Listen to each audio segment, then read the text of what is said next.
Good morning students, how are you? Fine. याद है हमने लास्ट टाइम क्या किया था? We have done properties metals and non metals. इसमें मैंने सबसे पहले आपको मेटल्स की डेफिनेशन, नॉन मेटल्स की डेफिनेशन, ठीक है। इसके बाद मैंने आपको फिजिकल प्रॉपर्टीज करवाई थी मेटल्स की, और उसमें मैंने आपको सारा, अच्छा बेटा, मैंने आपको फिजिकल प्रॉपर्टीज में डिफरेंसेस बताए थे। वो आप ऐसे भी कर सकते हो ना, on the basis of lustre. आपको पता है metals have lustre, non metals have dull. तो इस तरह से बेटा आप लिख सकते हो, थोड़ा सा बस ब्रेन यूज करना। और दूसरा अब हमने किया chemicals properties of metal. Chemical properties में मैंने आपको properties with air and water करवाई थी। तो मैंने आपको बताया था sodium and potassium, they are very very reactive metal, ठीक है। तो जो सोडियम है इतना विग्रेसली उससे रिएक्ट करता है कि इवन उससे बर्निंग भी हो जाती है। अभी आपके देखो एक्टिविटी 4.5 दी हुई है आपकी एनसीईआरटी में। इसमें क्या है कि आप एक बीकर में थोड़ा सा पानी लो और उसमें बिल्कुल स्मॉल पीस सोडियम मेटल डालो। सोडियम मेटल मैंने लास्ट टाइम भी बताया था, it is very very reactive, so it is kept in kerosene. Otherwise moisture या वाटर इसको कुछ भी मिल जाए तो उससे रिएक्ट करके ये हाइड्रोक्साइड बनाता है। तो इसलिए इसको हम केरोसिन में रखते हैं। इसके बाद हम इसको ड्राई करेंगे और इसमें डालेंगे तो हम क्या देखेंगे? हम्म एकदम से ये हम पहले तो हम टेस्ट ट्यूब को ही टच करके देखेंगे, लेकिन अपना फेस पीछे रखना है क्योंकि जो रिएक्शन है बहुत ज़्यादा वॉयलेंट है। तो हम देखेंगे कि बहुत ज़्यादा आपकी टेस्ट ट्यूब गर्म हो गई है, और मे बी कि थोड़ा सा उसमें फायर भी हो गई। फायर मतलब आग भी लग सकती है। तो इसलिए sodium and potassium are very reactive, so they are kept in water. और ये इसके साथ क्या बनाते हैं? मैंने आपको लास्ट टाइम भी बताया था, मेटल्स फॉर्म मेटालिक ऑक्साइड, और metallic oxides are basic in nature. इसके लिए मैंने फिर आपको लिटमस पेपर का भी बताया था कि वो बेसिक होते हैं, इस वजह से वो रेड लिटमस को ब्लू कर देते हैं, ठीक है। और ब्लू लिटमस पे उनका कोई असर नहीं होता। और नॉन मेटल, ये जो पोटाशियम है, ये देखो इसमें दिख रहा है ना, पोटाशियम है पानी के साथ रिएक्ट कर रहा है। और इसमें वो पोटाशियम हाइड्रोक्साइड बना रहा है, और इससे बहुत ज़्यादा हीट प्रोड्यूस हो रही है, ठीक है। और जो नॉन मेटल्स होती हैं they don't generally react with water. Non metal normally react नहीं करती है। और इसमें मैंने आपको ये भी बताया था कि phosphorus, Aldous it is very very reactive metal, लेकिन पानी से उसका कोई रिएक्शन नहीं होता। यही रीज़न है कि फास्फोरस जो है एयर में तो थोड़ा एक्सप्लोजिव होता है, लेकिन अगर हम उसको वाटर में रखें तो ठीक रहता है। तो phosphorus is kept in water, ठीक है बच्चों। ये भी बेटा ध्यान से, क्योंकि इस तरह के क्वेश्चन आते हैं। अब इसमें देखो, reaction of metals with dilute acid.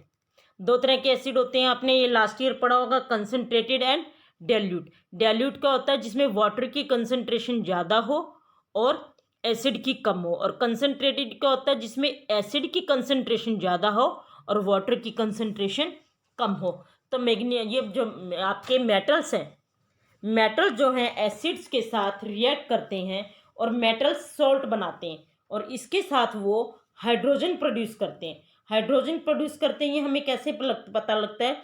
इसके लिए भी आपकी एनसीईआरटी में एक एक्टिविटी गिवन है कि अगर हम हाइड्रोजन के पास एक बर्निंग मैचस्टिक लाएंगे तो it burn with pop sound. अगर पॉप साउंड के साथ आपकी जो मैच बॉक्स है वो बर्न करती है तो it means hydrogen is present. ये एक्टिविटी बेटा 4.7 में यही दिया हुआ है।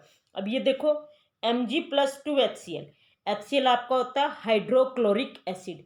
आपको बताया था ना 7th में 3 मेन एसिड्स होते हैं, HCl यानी कि हाइड्रोक्लोरिक एसिड, HNO3 यानी कि नाइट्रिक एसिड, H2SO4 यानी कि सल्फ्यूरिक एसिड।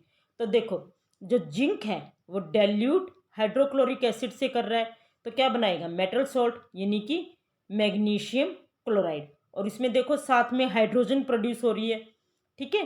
तो जो हाइड्रोजन है वो हम अगेन ऐसे ही चेक कर सकते हैं कि एक बर्निंग मैचस्टिक लेके आएंगे तो it will burn with pop sound. इसके बाद एल्यूमिनियम, एल्यूमिनियम अगेन मेटल है, तो एल्यूमिनियम जो है वो HCl से रिएक्ट कर रही है, तो वो बना रही है आपका एल्यूमिनियम क्लोराइड प्लस हाइड्रोजन। तो जो मेटल्स हैं वो एसिड के साथ रिएक्ट करके क्या बनाती हैं? मेटल ऑक्साइड्स प्लस हाइड्रोजन, ठीक है बच्चों। तो ये आपका मेन है। ओके, चलो इसके बाद आपका है केमिकल्स प्रॉपर्टीज ऑफ मेटल। अब इसमें मैंने आपको लास्ट टाइम हालांकि करवा दिया था, लेकिन फिर भी रिवीजन कर लेते हैं कि मेटल जो है वो एयर के साथ भी रिएक्ट करते हैं। इसके लिए मैंने आपको रस्टिंग भी बताया था और आपका कॉपर को भी बताया था कि कॉपर को अगर हम काफ़ी टाइम तक ओपन में एक्सपोज कर दें तो उस पर एक ग्रीन कलर की कवरिंग आ जाती है, दैट इज़ कोरोजन। ठीक है, और रस्टिंग में मैंने आपको बताया था कि अगर आयरन को वाटर और एयर दोनों मिल जाए तो ये रस्टिंग इसमें हो जाती है और ये बनाता है फेरस ऑक्साइड। अब रिएक्शन जो है, जैसे मैग्नीशियम है, ये आपने 7th में किया था कि मैग्नीशियम जो है एयर में बर्न करता है और क्या बनाता है, मैग्नीशियम ऑक्साइड। और मैग्नीशियम ऑक्साइड में जब हम थोड़ा सा वाटर मिला देते हैं तो it will form magnesium hydroxide. Again हम इस पर लिटमस टेस्ट करेंगे। लिटमस टेस्ट करने के बाद ये क्या करेगा, रेड लिटमस को ब्लू में चेंज कर देगा। It means it is basic in nature. ठीक है बच्चों, तो इसके बाद आपका है chemical properties of non metal. Non metal जो है जनरली बहुत ज़्यादा रिएक्टिव नहीं है। जैसे नॉन मेटल है वाटर के साथ रिएक्ट नहीं करती, ठीक है, और कुछ एक बल्कि में नॉन मेटल्स को तो हम पानी में रखते हैं। क्यों, क्योंकि वो रिएक्टिव होती है एयर के साथ, लेकिन पानी में वो रिएक्ट नहीं करती। जैसे मैंने अभी आपको बताया था phosphorus, phosphorus react in air vigorously but it does not react with water, so it is kept in water, ठीक है। अब reaction of non metal with dilute, non metal जो है वो डाइल्यूट एसिड के साथ भी रिएक्ट नहीं करती। ना तो नॉन मेटल सॉल्ट बनाएंगी और ना ही वो हाइड्रोजन गैस प्रोड्यूस करेंगी। बेस के साथ भी वो क्या होती हैं, बेस के साथ जो मेटल हैं वो रिएक्ट करके क्या बनाती हैं, base salt, metallic salt plus hydrogen. लेकिन जो नॉन मेटल्स हैं वो भी उसके साथ रिएक्ट नहीं कर। रिएक्शन देख रहे हो बेटा, इसमें आपको 3 कलर्स की बॉल नजर आ रही है, ब्लू, रेड और येलो। पहले जो रेड बॉल है वो ब्लू के साथ थी, है ना बेटा, लेकिन इसके बाद वो येलो के साथ हो गई। कैसे, because yellow is stronger then blue. तो उसने क्या किया, ब्लू से उसको डिस्प्लेस कर दिया और अपने साथ लगा लिया। तो जो ये रेड बॉल है आपकी येलो कलर के साथ चली गई। तो मीन्स आपके वैसे क्लास में भी होता है ना कि आप 2 फ्रेंड्स बैठे हो एक बेंच पे, तो एक बच्चा आया, उसने कहा चल हट इसके साथ मैं बैठूंगा। तो जो ज़्यादा स्ट्रोंग होगा वही बैठ पाएगा ना। अगर उसने बच्चे ने, जो आने वाला बच्चा है वो ज़्यादा स्ट्रोंग है तो उसको हटा देगा। एक तरह से क्या हो जाएगा, उसको डिस्प्लेस कर देगा और दूसरे बच्चे के साथ वो बैठेगा। फ्रेंड्स में भी ऐसा होता है ना कि मैं ज़्यादा स्ट्रोंग हूँ, तो इसमें भी क्या है, येलो ज़्यादा स्ट्रोंग है, तो इसलिए येलो ने ये आपकी जो रेड कलर की बॉल है उसे अपने साथ लगा दिया और ब्लू से उसको डिस्प्लेस कर दिया। तो यही होता है हमारा डिस्प्लेसमेंट। अब देखो ये रिएक्शन देखो, आप मेन देखो, CuSO4 plus Fe is equal to FeSO4 plus Cu। Again copper sulphate, Cu यानी कि कॉपर, SO4 यानी कि सल्फेट, Fe यानी आयरन। अब Fe is more stronger than copper sulphate. तो इसने क्या किया, सल्फेट को कॉपर से छीन लिया और ये क्या बन गया, FeSO4 यानी कि फेरस सल्फेट प्लस कॉपर। अभी एक्सपेरिमेंट देखो, जब ऑफलाइन क्लासेज होती हैं बेटा ये एक्सपेरिमेंट में मेनली करवाती हूँ, अदरवाइज +1 में तो आप करोगे ही, और मे बी कि 9th-10th में करो रिएक्शन, 9th-10th में भी रिएक्शन करवाते हैं। इसमें मैंने क्या लिया, कॉपर सल्फेट, देख रहे हो copper sulphate first test tube में, इसका कलर क्या है आपका ब्लू। कॉपर सल्फेट को हम जितना कम से कम पानी होगा उसमें डिजोल्व करेंगे तो ब्लू कलर है। इसमें डालेंगे आयरन, आयरन यानी कि Fe, उसमें आयरन यानी कि लोहे की कील हम डाल देंगे। तो एक दिन बाद देखेंगे उसका कलर चेंज हो जाएगा, ब्लू से वो ग्रीन हो जाएगा। ब्लू से ग्रीन क्यों हो जाएगा, क्योंकि फेरस इज मोर रिएक्टिव, बहुत ज़्यादा रिएक्टिव है, तो इसलिए उसने सल्फेट जो है फेरस के साथ चला गया तो it will form ferrous sulphate, और फेरस सल्फेट का जो कलर होता है ग्रीन होता है। तो एक तरह से, और जो हमारा कॉपर है वो रेड ब्राउन होता है, तो कॉपर हमारा वही रेड ब्राउन हो जाएगा। इसमें देख रहे हो ना आप, इसमें ग्रीन कलर आ रहा है, तो ये होता है हमारा डिस्प्लेसमेंट। डिस्प्लेसमेंट क्या होता है, अ मोर रिएक्टिव मेटल और element displace less reactive metals from its source, तो that is called as displacement reaction. आप अपनी एनसीईआरटी की बुक देखो बेटा, उसमें 4.8, उसमें देखो कितने सारे सोल्ट्स लिए हुए, कॉपर सल्फेट, कॉपर सल्फेट तो अगेन ब्लू कलर, और इसमें हमने क्या किया है, जिंक को ऐड किया है, तो zinc again more reactive than copper, तो जिंक ने कॉपर सल्फेट में से सल्फेट को डिस्प्लेस कर दिया and it will form zinc sulphate. तो ये देखो रिएक्शन, कॉपर सल्फेट यानी कि CuSO4 प्लस जिंक यानी कि Zn, and it will form zinc sulphate यानी कि ZnSO4 प्लस कॉपर। तो इस तरह का ये रिएक्शन हमारा बनेगा। इसी तरह से हमने और बहुत सारे दे लिए हैं, जैसे copper sulphate plus zinc, copper sulphate plus iron, ये तो मैंने आपको वो कर दिया है, ठीक है। तो और भी हमने बहुत सारे लिए हैं, तो ज़्यादा रिएक्टिव है उसने सल्फेट को डिस्प्लेस कर दिया है, और जो कम रिएक्टिव है वो सल्फेट को डिस्प्लेस नहीं कर पाए, ठीक है बच्चों। चलो इसके बाद है बेटा आपकी differences between chemical properties of metal and non metals, ठीक है। तो metals have tendency to donate electron, ये बेटा आप इतना ही लर्न कर लो, एक्सप्लेनेशन में इसलिए नहीं कर रही, 9th में है, मेनली शायद 10th में है, 9th या 10th में है, कैसे इलेक्ट्रॉन डोनेट होते हैं वो पूरा एक्सप्लेन करना पड़ेगा, आपके सिलेबस में नहीं है, ठीक है। अब जो मेटल्स हैं they displace hydrogen gas from dilute acid, भी मैंने बताया था ना आपको कि हाइड्रोजन गैस प्रोड्यूस होती हैं, और वो पॉप साउंड के साथ, ये पॉप साउंड उसमें प्रोड्यूस होती हैं जब हम हाइड्रोजन के पास एक बर्निंग मैचस्टिक ले जाएं। और जो नॉन मेटल्स हैं वो तो एसिड्स के साथ रिएक्ट ही नहीं करती, ठीक है। और जो बेस है, बेस के साथ भी वो रिएक्ट करती हैं, और इसके बाद वो बनाती हैं बेसिक ऑक्साइड। और जो नॉन मेटल्स हैं वो एसिड के साथ या बेस के साथ किसी के साथ भी रिएक्ट नहीं करती। कार्बन वगैरह हैं जो ऑक्सीजन के साथ रिएक्ट करके कार्बन डाइऑक्साइड बनाती हैं, और ये एसिडिक होते हैं, ठीक है। मेटल्स बेसिक बनाती हैं, और जो आपके नॉन मेटल्स हैं वो बेस बनाती हैं, ठीक है।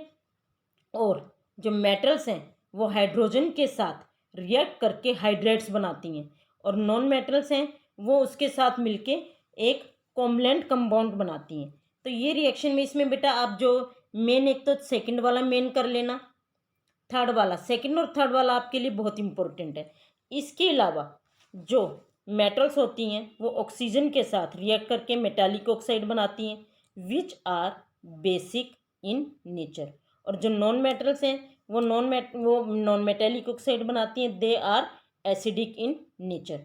और जो वाटर है, वाटर के साथ जो आपकी वो मेटल्स हैं वो हाइड्रोक्साइड बनाती हैं और हाइड्रोजन प्रोड्यूस करती हैं, और नॉन मेटल हैं वो तो रिएक्ट ही नहीं करती, ठीक है। और एसिड से मैंने आपको बताया ही है कि मेटल सॉल्ट प्लस हाइड्रोजन बनाती हैं, और वो उसके साथ रिएक्ट ही नहीं करती एसिड्स के साथ। अब हम करेंगे uses of metals and non metals. तो मेटल्स और नॉन मेटल्स, अब हमने इतना कुछ पढ़ लिया तो उनके यूजेस भी हमें पता होनी चाहिए। तो मेटल जो होते हैं ये सबसे पहले तो यूज होते हैं in the construction of houses, building, bridge, और इसके अलावा मेटल्स ये बहुत यूज़फुल होते हैं, जैसे ये क्या आपको मैंने बताया था ना, they are conductor, they are good conductor of heat and electricity, so they are used for making electric wires. और आपके आयरन, कॉपर, एल्यूमिनियम ये आपके किस लिए यूज़ होते हैं, टू मेक यूटेंसिल्स और अदर इक्विपमेंट, ये भी मैं आपको बता चुकी हूँ ना। और जो मेटल्स हैं वो नॉन मेटल के साथ, इसके बाद जो यूटेंसिल्स हैं, इसके अलावा गोल्ड, सिल्वर, प्लेटिनम ये भी आपकी किस लिए यूज़ होते हैं, ज्वेलरी के मेकिंग के लिए। आप पहनते हो ना गोल्ड की ज्वेलरी, सिल्वर की ज्वेलरी, तो ये ज्वेलरी के लिए यूज़ होते हैं। Metals are use in making machines and electrical gadgets. Machinery देखिए ना मेनली किस चीज़ की बनी होती है आपकी, आयरन, सिल्वर वगैरह इन्हीं की बनी होती है ना। इसके अलावा सिल्वर फॉइल, कभी बर्फ़ी वगैरह लेके आते हैं तो उस पर एक डेकोरेटिंग वाइट कलर का, मतलब सिल्वर कलर का फॉइल लगा होता है, वो सिल्वर फॉइल होता है। तो एक तरह से silver foil is use for decorating sweets. और आपको ये तो पता ही, मरकरी आपको पता है, mercury is only liquid metal, otherwise metals are solid at room temperature. तो मरकरी जो है आपका थर्मामीटर में यूज़ होता है, आजकल तो खैर डिजिटल वो आ गए हैं, अदरवाइज पहले टाइम में मरकरी जो है वो आपके थर्मामीटर में यूज़ होता था। अब इसके बाद हैं आपके यूजेस ऑफ नॉन मेटल्स। बेटा ये आप बड़े अब उससे पढ़ लेना, क्योंकि आपके दिए हुए हैं, एनसीईआरटी में दिया हुआ है। तो नॉन मेटल्स, नॉन मेटल जो होता है हमारी लाइफ के लिए बहुत ही इसेंशियल है। जैसे सल्फर है, सल्फर में हम क्या यूज़ करते हैं, is use for making sulphuric acid, salts of metal, बहुत सारे इसके यूजेज हैं। दूसरा ऑक्सीजन, ऑक्सीजन तो आपको पता ही है, oxygen is use for respiration, आप सांस लेते हो ऑक्सीजन ही लेते हो ना। और इसके अलावा ऑक्सीजन हेल्प इन बर्निंग, कोई भी फ्यूल जब तक उसे ऑक्सीजन ना मिले वो जलेगा ही नहीं, तो ऑक्सीजन हेल्प इन बर्निंग। इसके अलावा आपका है नाइट्रोजन, नाइट्रोजन जो है, नाइट्रोजन जो है अमोनिया की मेकिंग के लिए यूज़ होती है, और फिर जो अमोनिया बन जाता है तो it is use for making fertiliser, fertilisers के बनने में ये यूज, और फर्टिलाइज़र्स क्या करते हैं, they enhance the growth of plants, plants की ग्रोथ में हेल्प करते हैं। Hydrogen, hydrogen is also use in making of ammonia, again वही फर्टिलाइज़र्स तो बनते ही बनते हैं। इसके अलावा रॉकेट में जो हमारा फ्यूल यूज़ होता है वो मेनली हमारा आपका हाइड्रोजन ही होता है। वेल्डिंग, वेल्डिंग प्रोसेस देखा ना आपने, कई बार हम वेल्डिंग करवाने जाते हैं तो उसमें भी क्या यूज होता है, आपका हाइड्रोजन। क्लोरीन, क्लोरीन तो मैंने आपको 7th में भी पढ़ाया है कि जब हम क्लोरीनेशन, क्लोरीनेशन क्या होता है, वाटर में हम क्लोरीन डालते थे तो क्या होता है, जो डर्ट थी वो नीचे बैठ जाती थी और हम पानी को डिकेंट कर लेते थे, सेडिमेंटेशन एंड डिकेंटेशन, ध्यान है। तो chlorine it is use to kill germs in water. Iodine, iodine की जो होती है एंटीसेप्टिक प्रॉपर्टी होती है, तो एंटीसेप्टिक प्रॉपर्टी होने की वजह से it use as a tincture, हाँ, tincture of iodine that is antiseptic. ठीक है बच्चों। अब ये अब जो आपका ये है, जैसे आपका ये हम बॉन्ड वगैरह पे भी हम यूज़ करते हैं। Non metals it is used in crackers, कुछ नॉन मेटल्स ऐसी हैं जिनको हम क्रैकर्स में यूज़ करते हैं। और आपको पता है कि लाइफ हमारी मेनली कार्बन कंपाउंड की बनी होती है, आपने पढ़ा है ना कि फोटोसिंथेसिस होता है तो कार्बोहाइड्रेट्स बनते हैं, तो एक तरह से carbon is a non metal, तो उससे हमारे कार्बोहाइड्रेट्स वगैरह बनते हैं, तो it is very very essential for life. ठीक है बच्चों, तो इसके साथ ही आपका ये लेसन ओवर हुआ। ये वीडियो बेटा ध्यान से पढ़ना और इसमें मेन मेन पॉइंट आप नोट कर लेना, और नेक्स्ट टाइम मैं आपको करवाऊंगी एक्सरसाइज ऑफ दिस लेसन। ठीक है बच्चों, ओके, टेक केयर।